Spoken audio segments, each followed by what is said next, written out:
नमस्कार। राजस्थान की तमाम फटाफट खबरों में आपका स्वागत है। राजस्थान की खबरों के लिए आपसे निवेदन कि यदि आपने हमारे चैनल को सब्सक्राइब नहीं किया तो कृपया करके राजस्थान की खबरों के लिए आपके अपने चैनल को सब्सक्राइब कर लें। आप सब्सक्राइब करते हैं तो हमें हिम्मत होती है सही और सच्ची खबरें आप तक पहुंचाने की। और एक और निवेदन कि यदि आप ज्वाइन कर सकें तो ज्वाइन भी आप हमारे चैनल को कर सकें, ताकि छोटा सा अमाउंट आप हमारे चैनल को दे सकें और हमारी बड़ी सहायता कर सकें। तो क्या है आज की वो बड़ी खबरें। राजस्थान में आगामी निकाय चुनाव के लिए वार्डों की आरक्षण लॉटरी अगले हफ्ते निकल सकती है। जिला कलेक्टर की निगरानी में लॉटरी निकलेगी। वार्ड आरक्षण के बाद निकाय प्रमुख हो, मेयर, सभापति और चेयरमैन के पदों के लिए आरक्षण की लॉटरी भी अगले हफ्ते तक निकलने की संभावना है।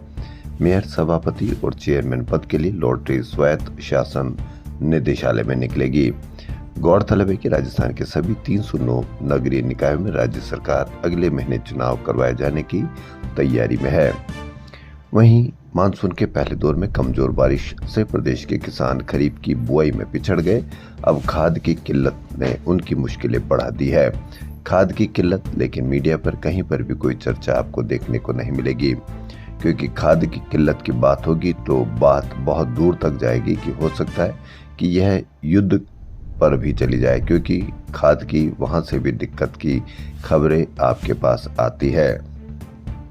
खाद की किल्लत की बात होगी तो आपके मन में सवाल होंगे और मीडिया सवालों का बिल्कुल भी पैदा करने की कोशिश नहीं करता और आपको भ्रमित करने का प्रयास करता है। पिछले साल के मुकाबले इस बार 12 लाख हेक्टेयर कम क्षेत्र में खरीफ फसलों की बुआई हुई है। पिछले साल 143 लाख हेक्टेयर में बुआई हो चुकी थी, जबकि इस बार केवल 131 लाख हेक्टेयर में ही फसलें बोई जा सकी है। कम फसल बोई जा चुकी है तो महंगाई भी बढ़ने की संभावना है, लेकिन मीडिया पर इसकी कोई समीक्षा या कोई समीक्षक खबरें आपको देखने को नहीं मिलेगी। राजस्थान में हर साल जन्म लेने वाले करीब 8 लाख नवजातों को अब जन्म के बाद 1 साल तक मुफ्त इलाज, दवा, जांच और एम्बुलेंस की सुविधा मिल सकेगी। नवजात शिशुओं की मौत पर प्रभावी अंकुश लगाने के लिए जननी सुरक्षा योजना में बड़ा बदलाव किया जा रहा है। अभी सरकारी अस्पताल में जन्मे बच्चे को 30 दिन तक मुफ्त इलाज की सुविधा मिलती है। नई व्यवस्था के तहत सरकारी अस्पताल में जन्मे हर बच्चे को 1 साल तक का इलाज, दवा, जांच और एम्बुलेंस की सुविधा मुफ्त मिलेगी। 1 साल तक बच्चे को मुफ्त दवा, इलाज, जांच, एम्बुलेंस मिलेगी। और यदि आपको किसी भी प्रकार की कोई समस्या हो तो 181 पर आप अवश्य शिकायत कीजिए और जिम्मेदार नागरिक बनिए। सोशल मीडिया पर ट्रोल करना जिम्मेदार नागरिक नहीं होता है, जबकि समस्याओं पर इस तरह से 181 पर शिकायत करना या हर समस्या का समाधान खोजना ही असली जिम्मेदार नागरिक बनता है। मेडिकल काउंसिल कमेटी ने नीट यूजी के तहत देश भर के मेडिकल संस्थानों की 15% ऑल इंडिया कोटे की सीटों की सीट मैट्रिक्स शनिवार को जारी कर दी। नीट यूजी स्कोर की मेरिट के आधार पर इन सीटों पर प्रवेश दिया जाएगा। शेष 85% सीटों पर संबंधित राज्य अपनी काउंसलिंग करवाएंगे। चॉइस फिलिंग प्रक्रिया शुरू हो चुकी है। देश भर के मेडिकल कॉलेजों में कुल 31,728 सीटें हैं। इनमें 22,826 ओपन कैटेगरी की सीटें हैं, लेकिन 16,975 सीटें डीम्ड विश्वविद्यालयों की है। इन्हें अलग करने पर सरकारी संस्थानों की ओपन कैटेगरी में 5,851 सीटों के लिए छात्रों के बीच मुकाबला होगा। भास्कर की बड़ी खबर। गर्ल्स कॉलेज के नजदीक शराब ठेके की तमाम आपत्तियों को आबकारी छुटलाने में लगा हुआ 1 साल पहले कॉलेज बनने और ठेका रिन्यू नहीं करने के पुलिस के पत्र को भी विभाग ने अनदेखा कर दिया। हद तो तब हो गई जब टोंक रोड के कुंभा मार्ग स्थित 200 मीटर में आने वाले शराब दुकान को बचाने के लिए इसे कॉलेज से 270 मीटर दूर बताकर रिपोर्ट सीएमओ को भेज दी। जनता ने ड्रोन सर्वे करवाकर विभागीय छूट का ठेका सबके सामने ला दिया।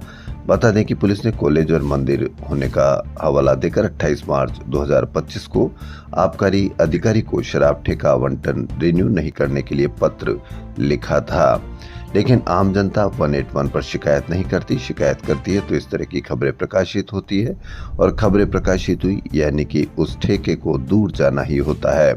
लेकिन आम जनता सिर्फ देखती है, सोशल मीडिया ट्रोल करती है, जबकि असली जिम्मेदार नागरिक वो है कि किसी भी समस्या का 181 पर शिकायत करें।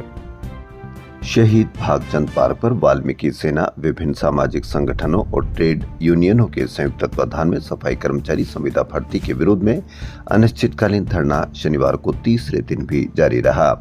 धरने की अध्यक्षता करते हुए वाल्मीकि सेना प्रमुख अनिल वाल्मीकि ने ऐलान किया कि 12 अगस्त को प्रदेश भर से वाल्मीकि समाज के लोग शहीद स्मारक पर एकत्रित होकर रैली के रूप में मुख्यमंत्री आवास का घेराव करेंगे। समाज के प्रतिनिधियों ने मांगे पूरी होने तक आंदोलन जारी रखने की चेतावनी दी है। जी हां, सफाई कर्मचारी संविदा भर्ती का विरोध 12 को करेंगे मुख्यमंत्री का घेराव। बोनस और मेरिट के आधार पर नर्सिंग भर्ती की मांग ने जोर पकड़ लिया। शनिवार देर रात 3 संविदा नर्सिंग कर्मी जयपुरिया हॉस्पिटल के पास स्थित पानी की टंकी से चिकित्सा विभाग के उच्च अधिकारियों से मिलवाने के आश्वासन के बाद नीचे उतर गए।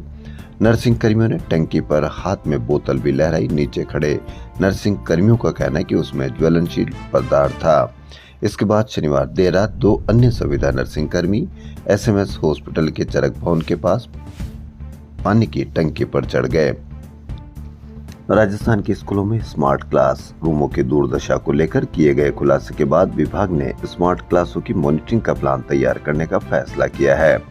जिन स्कूलों में खराब LED के चलते पढ़ाई प्रभावित हो रही है, उन्हें तुरंत प्रभाव से बदला जाएगा। नेट व बिजली की परेशानी से भी निपटने की योजना बनाई जाएगी। शिक्षा मंत्री मदन दिलावर ने भास्कर की खबर स्मार्ट सिस्टम ऑफलाइन का जिक्र करते हुए कहा कि जहां पर भी खराब हालत है उन्हें सुधारने के लिए अफसरों को निर्देश दिए गए हैं।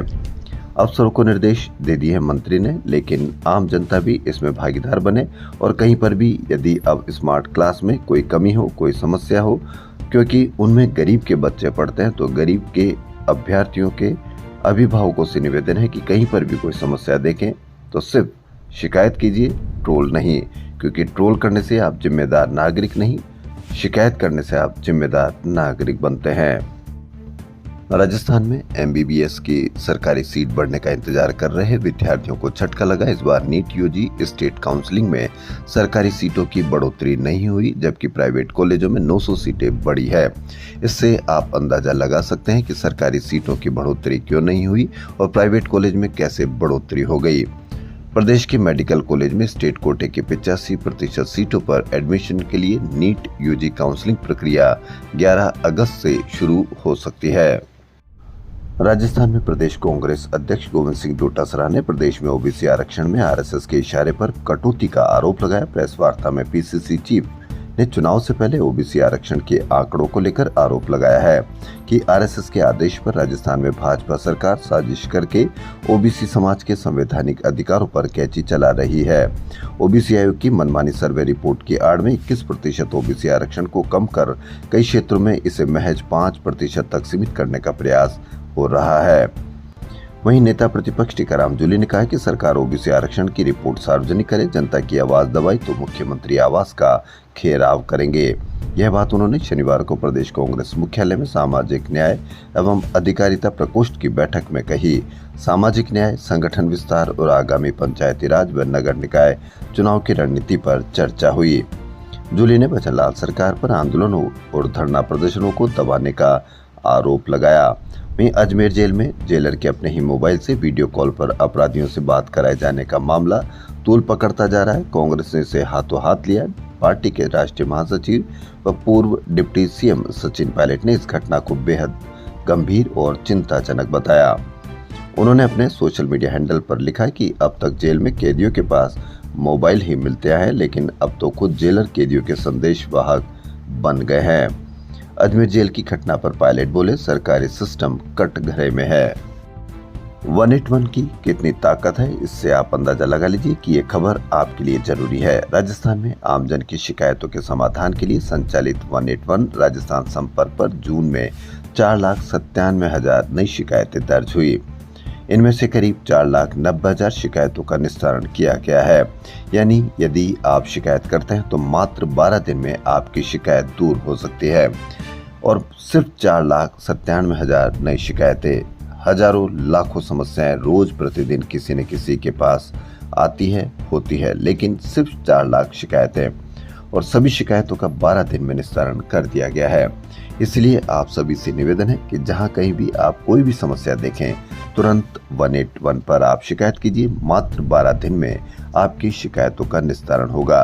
सोशल मीडिया ट्रोल बहादुर बनने के बजाय असली जिम्मेदार नागरिक बनिए और कहीं पर भी कोई समस्या हो तो 181 पर शिकायत कीजिए। राजस्थान में 70,000 नई भर्तियों की तैयारी है। प्रदेश में 4 लाख नौकरियां देने के वादे के क्रम में अब तक 1,78,000 से अधिक पदों पर नियुक्तियां दे दी गई है। 1,32,000 से अधिक पदों पर भर्तियां प्रक्रियाधीन है। वहीं 70,000 से अधिक पदों पर भर्ती की प्रक्रिया की जा रही है। सीएम आवास पर सीएम भजनलाल शर्मा ने ये जानकारी लोक अभियोजकों एवं विधि अधिकारियों के साथ संवाद कार्यक्रम में दी। हर घर तिरंगा अभियान के अंतर्गत 9 अगस्त यानी आज मुख्यमंत्री भजनलाल शर्मा के नेतृत्व में राज्य स्तरीय तिरंगा रैली का आयोजन किया जाएगा। उधर केंद्रीय मंत्री जेपी नड्डा जयपुर पहुंचे हैं। सीएम भजनलाल शर्मा, सांसद घनश्याम तिवाड़ी ने अगवानी की। नड्डा रविवार सुबह अल्बर्ट हॉल से हर घर तिरंगा अभियान की रैली रवाना करेंगे। तो राजस्थान की खबरों में फिलहाल इतना ही। यदि आपको राजस्थान की खबरें पसंद आए तो आपके अपने चैनल को सब्सक्राइब कर लें। धन्यवाद।